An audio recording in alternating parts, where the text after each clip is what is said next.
Hey guys, welcome back to the channel. We hope आप सब ठीक ठाक होंगे, मजे में होंगे। आज इस वीडियो पे हम रिएक्ट करने जा रहे हैं। उसका टाइटल है जी I visited India's most mysterious trek Roopkund the skeleton lake.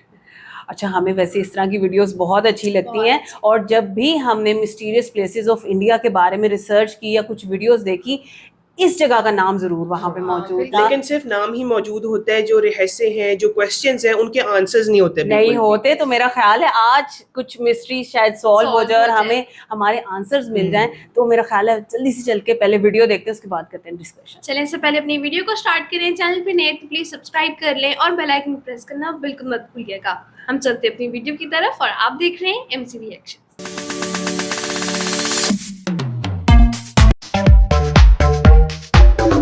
चलिए वीडियो को स्टार्ट करते हैं। 3, 2, 1 and go. Stories of India has always been mysterious. ऐसे ही एक जगह है रूपकुंड और द स्केलेटन लेक। मैंने जब पहली बार यहाँ के बारे में सुना तो मुझे लगा एग्जैजरेट कर रखी होंगी चीज़ें, एक दो लोगों के होंगे स्केलेटन्स वहाँ पर। लेकिन करीबन 5 दिन ट्रैक करने के बाद जैसे ही मैं वहाँ पहुँचा, 5 दिन मैंने देखा एक नहीं दो नहीं, जहाँ पाँव रखो वहाँ हड्डियाँ हैं। काफ़ी रिसर्च हुई है रूपकुंड लेक पर। कार्बन डेटिंग और इन्वेस्टिगेशन में पता चला यहाँ पर 400 से ज़्यादा लोगों के स्केलेटन्स हैं, लेकिन एक सॉलिड प्रूफ किसी को नहीं मिला। यहाँ की स्टोरी क्या है, क्या हुआ था यहाँ पर, किन लोगों के स्केलेटन्स आए। बहुत सारी कहानियाँ जुड़ी हुई हैं इस मिस्टीरियस लेक के साथ, और यही सुनने के लिए मैं ये ट्रैक करने पहुँचता हूँ उत्तराखंड के चमोली डिस्ट्रिक्ट के एक बहुत रिमोट गाँव लोहाजंग में, जो बेस कैंप है रूपकुंड ट्रैक का।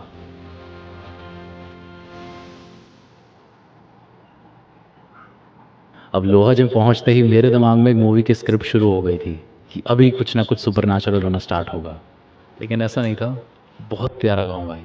और हम मेन मार्केट से थोड़ा नीचे आके रुके थे रफ्तार एडवेंचर्स के होम स्टे पे। और क्या होम स्टे बना रखा था उन्होंने, पीसफुल एंड आइसोलेटेड।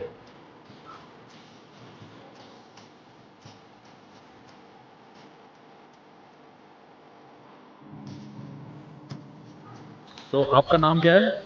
मेरा नाम प्रांजय चौहान। अच्छा, कद कद कम पढ़ दी छे तू?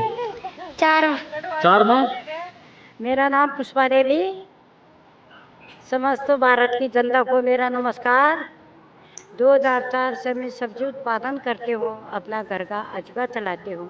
अब जब मैं रूपकुंड ट्रैक के बारे में रिसर्च कर रहा था तो मुझे पता चला उत्तराखंड हाई कोर्ट ने 2018 में इस ट्रैक पर कैंपिंग बैन कर दी थी, यहाँ के मेडोज और एनवायरनमेंट को प्रोटेक्ट करने के लिए।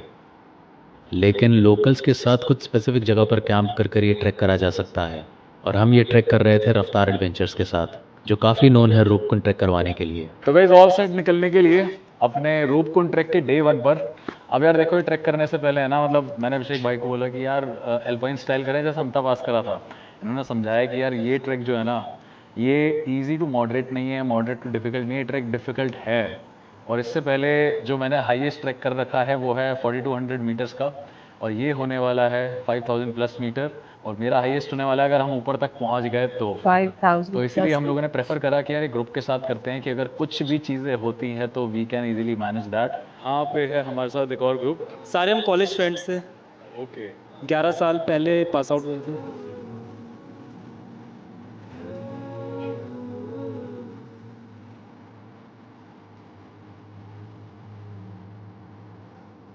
तो जी हमारे जो ट्रैक लीडर रहने वाले हैं वो रहने वाले हैं बलबीर सर। तो सर आप यहीं से हो? हाँ सर। अच्छा, आज का कितना बड़ा ट्रैक होने वाला है? सर ये डाउन में है 3 किलोमीटर। हाँ। और 3 किलोमीटर जो है चढ़ाई पड़ेगी। अच्छा, और ये सामने जो दिख रहा है ये दिदिना है, यहीं पे हमारा होम स्टे है। वहां अच्छा यहीं पे जाना है। हाँ सर, हाँ सर। अब रूपकुंड ट्रैक करने के 2 रास्ते हैं। एक रास्ता जाता है वाण विलेज से होते हुए, थोड़ा छोटा रास्ता है वो, और उसमें एक दिन कम भी लगता है, लेकिन थोड़ा ज़्यादा एफर्ट मारकर हम एक बड़े रास्ते से ट्रैक करते हैं। बलबीर जी ने बोला 1-2 दिन का इंतज़ार और करो, पता चलेगा हमने ये रास्ता क्यों लिया है। अब शायद जिस ट्रेल पर हम ट्रैक कर रहे थे, इस पर सिर्फ हमारा ही ग्रुप था और कोई नहीं दिखा हमें पूरे रास्ते। और तो और हमें ट्रैक अक्टूबर में कर रहे थे, और मैंने एक्सपेक्ट नहीं करा था कि इस टाइम पर भी इतने लश ग्रीन नज़ारे देखने को मिलेंगे। ऑटम स्टार्ट हो जाता है ना। आपको कलर्स नजर आने शुरू होते हैं। वाह,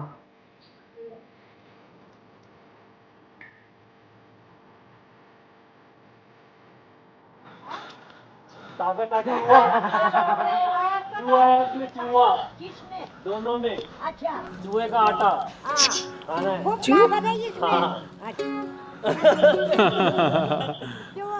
तो दिदना पहुंचते ही एक दादी ने हमें ऑफ़र करी घर्रे ककड़ी, जो हम खाने वाले थे अपने लंच में, क्योंकि बड़ी भूख लग रही थी इतना ट्रैक करने के बाद।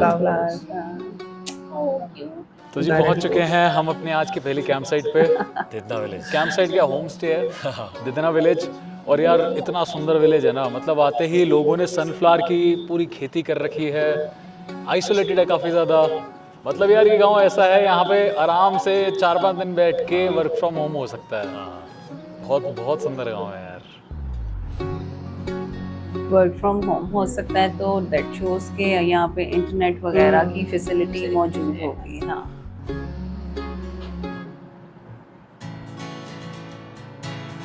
वाह। तो जी गुड मॉर्निंग। आज है हमारे रूपकुंड ट्रैक का डे 2। यार आज का ट्रैक काफ़ी लंबा होने वाला है, तो इसलिए हम लंच साथ में कैरी करेंगे। आज का जो है 12 किलोमीटर का चलना है।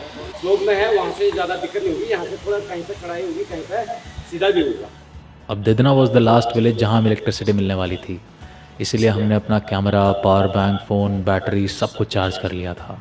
बलबीर जी ने बताया किसी किसी दिन नेटवर्क भी देखने को मिल जाएंगे, लेकिन आई प्रेफर कोई भी ट्रैक में कर रहा हूँ तो मैं अपने फ़ोन को एयरप्लेन मोड पे ही रखूँ, क्योंकि मुझे लगता है trekking is a meditation, a therapy, a perfect way of reconnecting with yourself. बिल्कुल सही बात। कहीं ना कहीं दुनिया से दूर रह के वो सॉलिट्यूड फील करना। अब ये थॉट्स मेरे दिमाग में चल रहे होते हैं, इतने हम पहुँचते हैं घने जंगल के बीच में एक ढाबे पे, जहाँ मेरी मुलाकात होती है एक अंकल से। तो जी आप अकेले रहते हैं यहाँ पे? हाँ सर, अच्छा, मैं 10 महीने अकेले रहता हूँ यहाँ पर। 10 महीने? जी सर, अकेले तो डर तो थोड़ी बहुत अब करना पड़ता है। कुछ कमाने के लिए, कुछ खाने के लिए, अपना रोजगार है, क्या करें। अब अंकल के साथ हुई 5 मिनट की उस बातचीत ने मुझे एक बड़ी गहरी सोच में डाल दिया, और कहीं ना कहीं मुझे पता चला सॉलिट्यूड और लोनलीनेस के बीच का फ़र्क। And as an aspiring film maker and story teller, मैं बड़ा हैरान था ये सोचकर, how can a single frame be so deeply contrasting.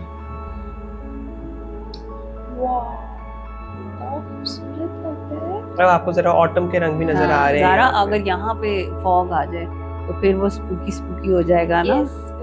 खैर, ढाबे से 2 किलोमीटर ट्रैक करने के बाद वाह, समझ आने लगता है हमने लंबा रास्ता क्यों लिया था।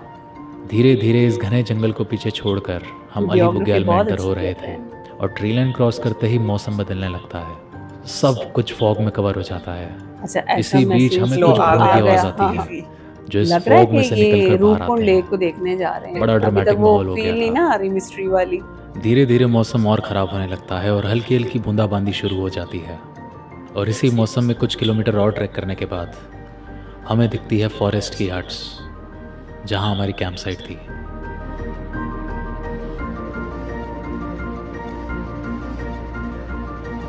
और ये हमारी कैंप साइट।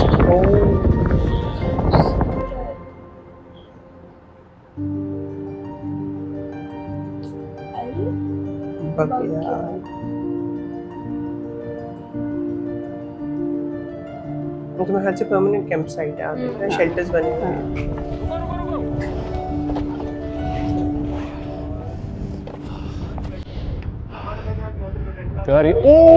हैं। अब जब हम अली बुग्याल पहुँचे थे तब सब कुछ वाइट आउट हो रखा था, तो हमें पता नहीं चला कि हम लोग कहाँ चल रहे हैं, कहाँ कैंप कर रहे हैं। लेकिन शाम होते ही धीरे धीरे मौसम खुलने लगता है, और तब अंदाज़ा होता है हम किस लैंडस्केप के बीच में हैं। जितनी चीज़ें मैंने अली बुग्याल के बारे में पढ़ी थी, वो एक एक चीज़ मैं फील कर पा रहा था। 11,500 फीट की हाइट पर कई किलोमीटर तक फैले हुए मेडोज, और ऊपर से सनसेट की जो हल्की हल्की रेज इस मेडो में पड़ रही थी, और वो देखने में ही इट फेल्ट अनरियल।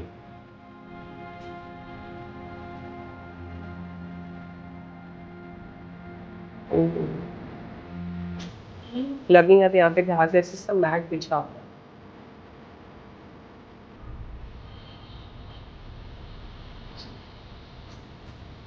और तो कोई मशीनरी नहीं है जो इस घास फूस को सही तरह के एनिमल जाते हैं और खाते हैं। आज खाने में क्या है? अंडा कड़ी। अरे भाई क्या क्रेजी है। अंडा कड़ी। हाँ। कैसे हुआ? ओए होए, वेजिटेरियन के लिए आलू और आलू का झोल, आलू चपाती, दाल। भाई साहब कितना कुछ बना दिया। गुलाब जामुन, ये सारे खुश हुए। मैंने जितने भी ट्रैक करे हैं ना, I had the best food and variety of food on this track. मतलब चाउमीन से लेके मंचूरियन से लेके गुलाब जामुन से लेके छोले भटूरे तक खिलाया उन्होंने भाई इस ट्रैक। रफ्तार वालों ने हमें काफ़ी लग्जरी खाना दे दिया है। तो यार अगर आप भी कभी रूपकुंड ट्रैक का प्लान करते हो तो रफ्तार एडवेंचर्स को ज़रूर कॉन्टैक्ट करना। अब एक थम्स अप पूरी टीम को इतने तो ऑल्टीट्यूड अच्छा पर है भी ना इतना फिर। सब कुछ प्रोवाइड करवाने के लिए और ध्यान रखने के लिए।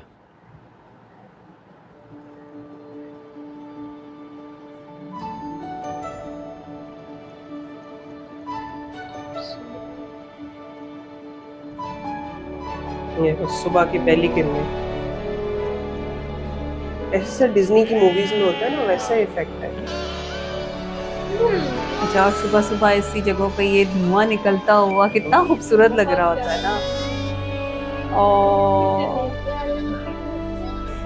इतने में पता चल जाता है इनकी मम्मी कौन सी है, हैं?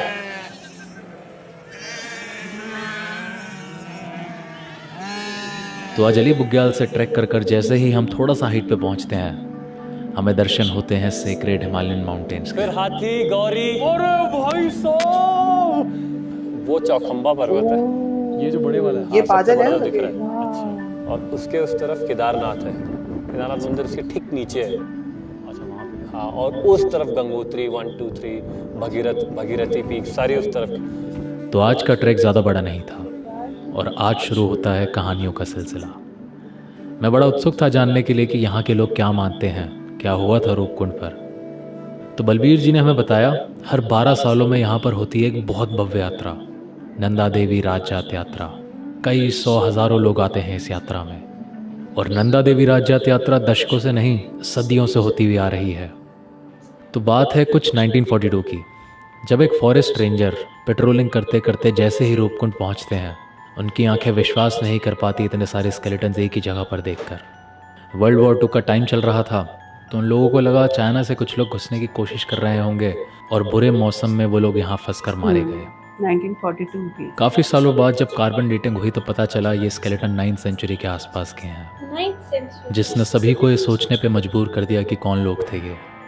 अब नंदा देवी राजजात यात्रा का कुछ ना कुछ कनेक्शन था रूपकुंड की मिस्ट्री से। माना जाता है वो स्केलेटन्स है कन्नौज के राजा जसदवल और उनके साथ के लोगों के। राजा जसदवल भी निकले थे इस भव्य यात्रा पर अपनी पत्नी, अपने सैनिकों और नृत्यकों के साथ। यहाँ के लोग मानते हैं इस पवित्र यात्रा में वो लोग खूब हुड़दंग मचाते हुए, खूब मनोरंजन करते हुए जा रहे थे। लेकिन नंदा देवी जी को ये बिल्कुल पसंद नहीं आया और क्रोध में आकर उन्होंने इन लोगों पर बहुत खतरनाक ओलावृष्टि कर दी, जिससे सारे लोग मारे जाते हैं। कहीं ना कहीं रिसर्चेस में भी पाया गया कि जितने लोग वहाँ मरे थे सबके स्कल पर बहुत गहरी चोट थी। तो लोकल इस स्टोरी पर काफ़ी बिलीव करते हैं, लेकिन मुझे लगा ऐसा थोड़ी ना हो सकता है यार, इतने बड़े बड़े वाले कहाँ से गिर सकते हैं। अब देखिए ना, लेकिन जो चीज़ मैंने हज़ारों साल पढ़ी पहले वही उसको हम में उसने से मुझे कोई इस भी थ्योरी पर समझ नहीं विश्वास सकता। करने के लिए मजबूर कर दिया। 1986 की बात है, बांग्लादेश में एक हेलस्टॉर्म आया था जिसमें 92 लोग मारे गए थे। तो उस समय जब हेलस्टोन का साइज़ और वेट रिकॉर्ड करा गया तो एक हेलस्टोन 1 किलो से ज़्यादा का था। तो कहीं ना कहीं रूपकुंड की ये हेलस्टॉर्म वाली थ्योरी सच हो सकती थी। और कहानी सुनते सुनते जैसे हम अपनी कैंप साइट पहुँचते हैं, मौसम ख़राब होने लगता है, बारिश होने लगती है और ओले गिरने लगते हैं। एल्टीट्यूड बहुत है ना।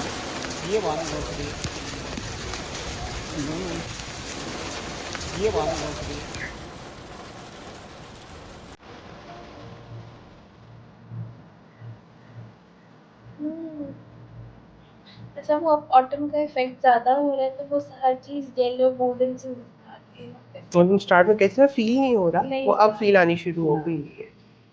वहाँ पे ट्रीज ज्यादा थे ना हाँ जी। और फ्लावर्स आप बलबीर जी क्या खिला रहे हो आज नाश्ते में? आज रोल है और खाना है अरे वाह, और चॉकलेट है साथ में। रोल और चपाती। अच्छा, अब ऊपर जाना है ना, तो देखो बीपी चेक हो रहा है। सर हमारे टीम के 2 लोगों में से एक की तबीयत काफ़ी ख़राब हो गई। एंड विच इज गुड कि आपने ये टेक्निक्स है क्योंकि आप जितना रैपिडली डिसेंड करोगे उतना जल्दी आपका बॉडी अडॉप्ट करेगा। आप 25 करते कि नहीं मैं कर लूँगा ऊपर प्रॉब्लम होगी तो you might lose your life. और मेरे दिमाग में राजा जजनबल वाली स्टोरी कहीं ना कहीं सेंस बनाने लगी थी, लेकिन रूपकुंड के ऊपर काफ़ी रिसर्च हुई है और 2019 की जो हार्वर्ड की रिसर्च है जिसमें नई टेक्नोलॉजी के साथ कार्बन डेटिंग और जेनेटिक एनालिसिस हुआ तो इट वाज फाउंड ये सब स्केलेटन्स एक ही टाइमलाइन के नहीं, काफ़ी स्केलेटन्स 9th सेंचुरी के हैं और कुछ 19th सेंचुरी के। 19th century। हाँ, तो 10 सेंचुरीज का एक डिफरेंस चीज़ है। उस रिसर्च में और पता चली जिसने कई नए सवाल खड़े कर दिए। ये सारे स्केलेटन्स इंडियन ओरिजिन के नहीं थे, कुछ स्केलेटन्स ऐसे भी मिले हैं which had genetic similarities to the people from eastern Mediterranean region, including Greece। और इस रिसर्च के बाद ये मिस्ट्री अभी भी अनसॉल्व्ड रह जाती है और कई सारी चीज़ें मेरे दिमाग में चल रही थी। इतने आज के एलिवेशन को कवर कर हम पहुँचते हैं केल्वा बनाए और यहाँ पहुँचते ही नंदा घूटी और माउंट त्रिशूल बिल्कुल आंखों के सामने दिखने लगते हैं।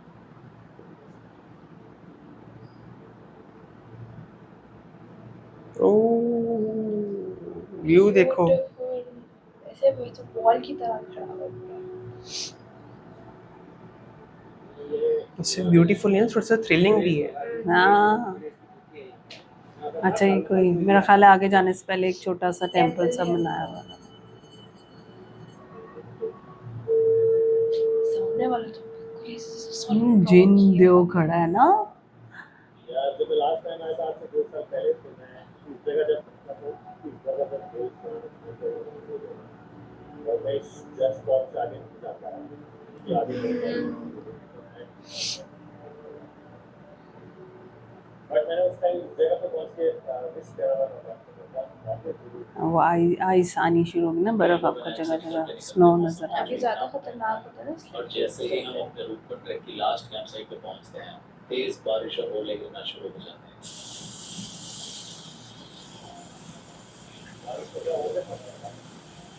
ये बर्फ आएगी आगे।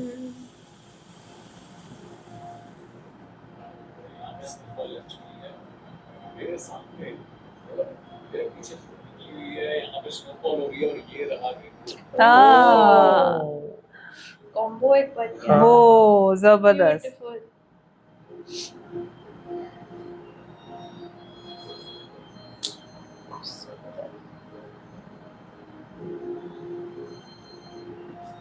अब वो याद करो कि जो 4 रेनबोज हमने एट अ टाइम जी, देखे थे। बिल्कुल।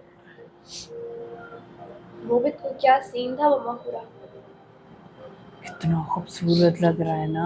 आर्टिफिशियल जैसे नहीं होता, हाँ, पेंटेड। हाँ, डिज्नी हाँ, वाली जी, फील आ रही है हर दफा। अब अगर ज़्यादा स्नो पड़ती तो रूपकुंड पर सफर से नजर आ जाता और शायद हम कल जा भी नहीं पाते, लेकिन लकीली पूरा मौसम खुलता था और मौसम इतना ज़्यादा खुल जाता है कि 4200 मीटर की हाइट पर माउंट त्रिशूल के सामने कैंपिंग करते हुए जो स्टार्स देखे ना मैं कभी नहीं भूल सकता। वाह। Night sky. हाँ, क्लियर वेदर मिल गया ना। वो क्लस्टर से आपको नजर आ रहे हैं। डिफरेंट नेबुलास नजर आ रहे हैं बीच में। हाँ, कितना खूबसूरत है।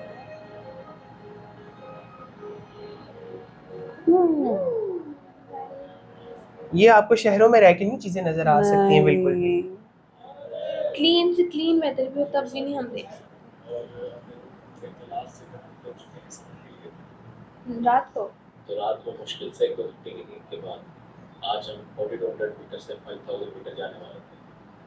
अर्ली मॉर्निंग समिट करने का सबसे बड़ा आज 100 मीटर चलना है इन्होंने आज। पिछले कई दिनों से हम देख रहे थे कि 9-10 बजते ही मौसम खराब होने लगता था और विजिबिलिटी 0 हो जाती, इसलिए हम समिट के लिए 3:30 बजे निकल जाते हैं। ट्रैक ज़्यादा बड़ा नहीं था आज का, सिर्फ 3 किलोमीटर जाना था, लेकिन इस ऑल्टीट्यूड पर एक स्टेप पर काफ़ी एफर्ट लग रहा था। उफ, धीरे धीरे ट्रेल का इंक्लिनेशन भी वाह। मेरा पूरा दिमाग फोकस था ट्रैकिंग पर, बॉडी की ऑक्सीजन सप्लाई पर, लेकिन इसी बीच ट्रैकिंग से हटकर एक बड़ा थ्रिलिंग सपोर्ट कर मिला है। हम उसी जगह पहुंचने वाले थे जहां 400 से ज़्यादा लोगों की मौत एक साथ हुई। उनके स्केलेटन्स अभी भी हैं वहाँ पर। शायद लोगों को भी इनकी मिस्ट्री के बारे में अभी तक नहीं पता, लेकिन इन पहाड़ों ने वो हर एक चीज़ देखी है जो उस टाइम वहाँ हुआ, वो भी लोग इसी रास्ते से गए। मस्ती मजाक करते हुए, बातचीत करते हुए, without knowing they'll be transitioning into something which is still the biggest universal mystery, health. आप देखो ना, आपको एक हॉरिफाइंग सी फील आनी शुरू हो जाती है उस जगह को देखते साथ ही। तो रूपकुंड पहुंचते ही हमें दिखता है एक मंदिर और स्केलेटन का ढेर। ये जॉ है, हाँ देखो। फिर हमारी नजर पड़ती है लेक पर, जिसका पानी सूख चुका है। तो लेक तो खैर हमें नहीं देखने को मिली, लेकिन पानी सूखने की वजह से हम इसके बीच में जा सकते थे। तो थोड़ा सोचने के बाद मैं और अभिषेक भाई इसके अंदर चले जाते हैं। And this was the most horrifying moment of this track. और मंदिर के पास लोगों ने कुछ हड्डियां सजा के रखी थी, लेकिन लेक में उतरने के बाद हमने देखा जहाँ पाँव रख रहे हैं वहाँ हड्डियां हैं। मेरे ख्याल से हमारे पाँव के नीचे भी कुछ हड्डियां। लेक के चारों तरफ दुनिया भर की हड्डियां थी। रियलिटी में ये चीजें हैं वहाँ समय के पर। साथ हुई लैंडस्लाइड के नीचे भी दबे हुए। एक बड़ा अजीब सा एहसास। ये school Death is really uncertain. Some will face it, others will ये face रिब्स it. पड़ी हुई है। और कहीं ना कहीं this fact made me question my existence. बड़ा सोचने के बाद मुझे लगा we live because we want to feel the emotion of being somewhere we desire to be. And this trek में वो desire था इस mysterious lake को देखना and conquering 5,000 meter in front of Mount Nishwal at Chinaroli.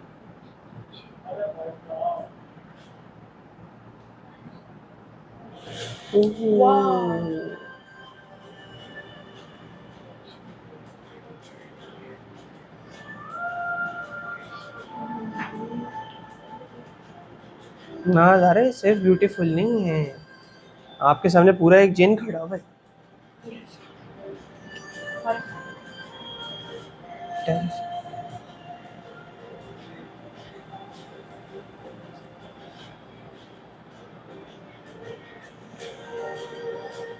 Honestly speaking हम तो speechless हैं, क्योंकि जिस तरह से वीडियो स्टार्ट होती है आपको कहीं से नहीं लगता कि भाई आप कोई मिस्टीरियस प्लेस देखने जा रहे हो, बिल्कुल, बल्कि बिल्कुल। हम भी वीडियो को एंजॉय कर आप रहे देखें थे। ना, वीडियो का जो मेजर पोर्शन था वो तो उनके ट्रैक के ऊपर था। हाँ। उन्होंने गांव देखे, उन्होंने कम्युनिटीज से मिले वो, बिल्कुल। और खास तौर पे जो नेचर की शिफ्ट आपको नजर आते हैं, डिफरेंट डिफरेंट पोर्शंस किस तरह ग्रीनरी से ऑटम के अंदर शिफ्ट हो रहा है सारा, वो चीजें बड़ी खूबसूरत लग रही थी। बहुत अच्छा लग रहा था। और फिर उसके बाद आप देखो कि जितने भी लोग थे सब बहुत एंजॉय कर रहे बहुत थे। उन्होंने वहाँ पे डिफरेंट चीजें देखी। इवन यहाँ पे देखो कि खाने पीने का कितना उनकी अच्छा camping अरेंजमेंट किस है। कदर मतलब अच्छे तरीके उन से सब की हुई। एंजॉयमेंट को देख के, उनकी मेहनत को देख के ऐसे लग नहीं रहा था कि भाई किसी हम मिस्टीरियस प्लेस को देखने जा रहे हैं। लेकिन आहिस्ता आहिस्ता जब चीजें चेंज होती हैं और लोगों की बातें, किस्से, कहानियां ऐड होते चले लेजेंड्स जाते मिलने हैं, शुरू होते हैं हाँ। बीच में, तो वो शिफ्ट आता है, आपका दिमाग कुछ और सोचना कुछ शुरू और करता है। सोचने लग जाता है। हालांकि जहां तक उन्होंने दिखाया ना कि रेनबो आपको नजर आ रहा हाँ है, जी। आपको तारों भरी Snowfall रात हो रही है। नजर आ रही कहीं है। पे लग ही नहीं रहा था जैसे कि इस तरह की एक वेंचर पे निकले हुए हैं, हाँ ट्रैक हाँ कर हाँ रहे हाँ हैं। बिल्कुल ऐसे। लेकिन सडनली मतलब 4200 जी, मीटर्स जी। तक तो वो बहुत अच्छे से अच्छे आते से हैं, गए। पर वेरी नेक्स्ट मॉर्निंग सब कुछ बदला।